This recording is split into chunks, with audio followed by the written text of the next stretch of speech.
गम ये तकलीफ ये है कि हमने अपनी आंखों से देखा कि किस तरीके से हमारे पड़ोसी मुल्क पाकिस्तान से आतंकवादी घुसकर आते हैं और पहलगाम में हमारे वतन अजीज के बेकसूर 26 लोगों की जान को ले लेते हैं। मेरे अजीज दोस्तों और बुजुर्गों, ये ऐसा वाकया है कि हम तमाम को इस वाक़े की मजम्मत भी करनी चाहिए कंडे से उठकर, क्योंकि ये मसला कोई सियासी पार्टी का नहीं है, राजनीति का मसला नहीं है। ये मसला हमारे देश के नागरिकों का है, जिनको पाकिस्तान से आए हुए आतंकवादियों ने बेदर्दी के साथ उनका कत्ल किया। आप खुद सोचिए थोड़ी देर के लिए, अपने दिलो दिमाग पर जोर डालकर कि आपकी एक बेटी है, आपकी एक बहन है, जिसकी 6 दिन पहले शादी हुई थी और 6 दिन के बाद वो और उसका शौहर शादी की पहली खुशी मनाने के लिए, जिसके उसके हाथों से मेहंदी भी नहीं उतरी होगी, वो जाती है और उसकी आंखों के सामने उसके पति को 6 दिन पहले उसकी शादी हुई थी, उसके सर पर गोली मारकर उसकी जान ले ली जाती है, क्योंकि वो हिंदू था, वो कलमा नहीं बोल सका। आप अपने दिलो दिमाग पर जोर डालकर सोचिए कि हमारी एक बेटी है जिसकी 2 महीने पहले शादी हुई और वो 2 महीने की शादी के बाद जब पहलगाम में बेसरन मीडोस को जाती है तो वहां पर भी उसके आंखों के सामने उसकी पति को उसके सर पर गोली मार दी जाती है।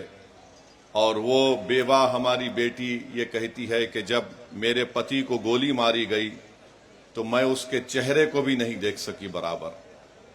तो मेरे अजीज दोस्तों और बुजुर्गों, हम तमाम को इस दहशतगर्दी आतंकवादी की मजम्मत करना है और याद रखिए कि 19वीं सदी के आगाज पर 2 मुल्क मजहब के नाम पर बनाए गए थे और आज मैं जिम्मेदारी के साथ कह रहा हूं कि 75-80 साल के बाद ये दोनों मुल्क नाकाम स्टेट हैं, फेल्ड स्टेट हैं।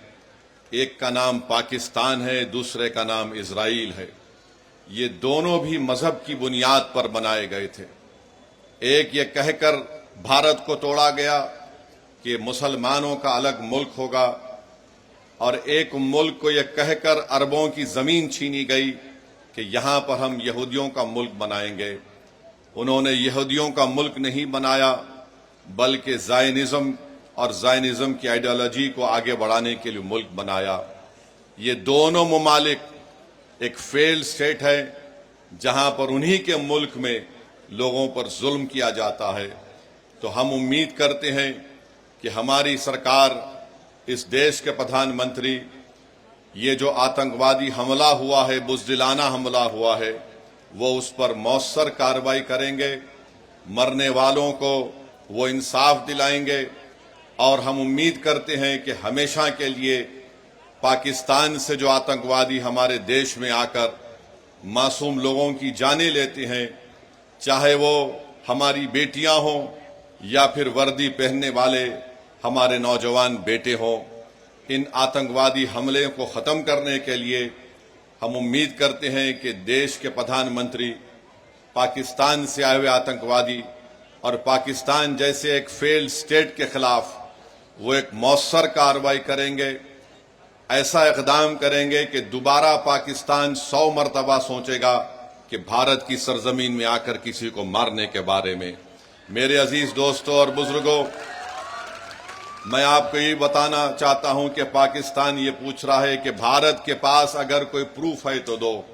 अरे बेशर्मो, क्या हमने तुमको पठानकोट में बुलाकर नहीं दिखाया था कि पठानकोट हमारा एयरफोर्स का बेस में तुम्हारे आतंकवादी आकर वहां पर कोहराम मचा कर गए? तुम्हारी लोग पाकिस्तान से आकर देखे, उसके बावजूद भी तुमने उन आतंकवादियों के खिलाफ कोई एक्शन नहीं लिया। 26/11 का वाकया हुआ, मैं जानता हूं आंध्र तेलंगाना में निजामाबाद एक इलाका है, वहां की हमारी एक बेटी जिसकी शादी हो के चंद दिन हुए थे, उसने अपने खानदान वालों के साथ वीटी स्टेशन पर थी। पाकिस्तान से आए हुए आतंकवादियों ने वीटी स्टेशन पर गोलियां मारकर लोगों की हत्या की, तो उसमें निजामाबाद की एक नई दुल्हन भी मारी गई थी।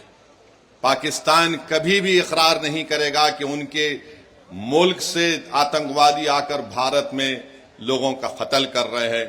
पाकिस्तान को अब समझाने का वक्त खत्म हो चुका है। मैं बड़ी जिम्मेदारी के साथ जज्बात में लाए बगैर कह रहा हूं कि ये वक्त जवाब देने का है, ये वक्त सोचने का नहीं है। वरना याद रखिए, हर 6 महीने हर 2 महीने के बाद ये आती हैं, या तो हमारी फौज या हमारी सीआरपीएफ के जवानों को या फिर मासूम कश्मीरियों को निशाना बनाते हैं। तो हम उम्मीद करते हैं कि हमारी हुकूमत इनके खिलाफ एक मौसर इक़दाम करेगी। जितने भी इक़दामात, जितने फैसले भारत सरकार ने लिए हैं, MIM पार्टी उसकी तायीद करती है। जैसे भी हो, पाकिस्तान को अगर कमजोर करने के लिए उनकी मईशत को, उनके इकॉनमी को कमजोर किया जा सकता है तो बराबर किया जाना चाहिए। और जो भी तरीक़ेकार हुकूमत इस्तेमाल करेगी, हम उम्मीद करते हैं कि आतंकवाद खत्म होगा। ये देश का मसला है, ये कोई सियासी मसला नहीं है, और लोगों को भी इस पर राजनीति करने की कोई जरूरत नहीं है। मैं आपको बताना चाह रहा हूं कि हमारी बेटी जिसका नाम हिमांशी है, उसके पति को गोली मारकर 6 दिन के बाद शादी करके गए थे, उसका कत्ल कर दिया गया इन आतंकवादियों ने।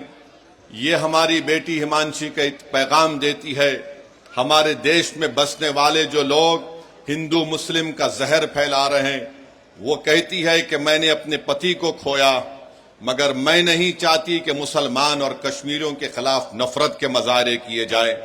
हम उम्मीद करते हैं कि भारत सरकार हमारी इस बेटी जिसने अपने पति को खोया है, उसके इस अल्फाज को याद रखेगी, और देश कभी उन लोगों को माफ नहीं करेगा जो ऐसे वक्त में बजाय हम मुत्तहिद होकर इन आतंकवादियों से और इन आतंकवाद को प्रमोट करने वाले देश से मुकाबला करें, जो हमारे मुल्क में इसका फायदा उठाकर नफरत को फैलाना चाहते हैं। याद रखो, इस वक्त पर हमको नफरत नहीं, हमको अमन को और मोहब्बत को पैदा करना है, ताकि हम देश को मजबूत रख सकें। और जो लोग नफरत और जहर फैला रहे हैं, याद रखो, तुम LET और पाकिस्तान के चेहरों पर मुस्कुराहट लेकर आ रहे हो। हम ये चाहते हैं कि इन जालिमों के चेहरों से मुस्कुराहट खत्म हो जाए। हम ये चाहते हैं कि जो लोग हमारे पड़ोस मुल्क में बैठकर हमारे बच्चियों को हम बेवा होते देख रहे हैं, हम ये चाहते हैं कि उनकी आंख में आंसू आए, वो रोएं, अपनी किस्मत पर रोएं। और आज ये वक्त है कि भारत को एक मुत्तहिदा तौर पर ऐसे लोगों के खिलाफ पैगाम देना है।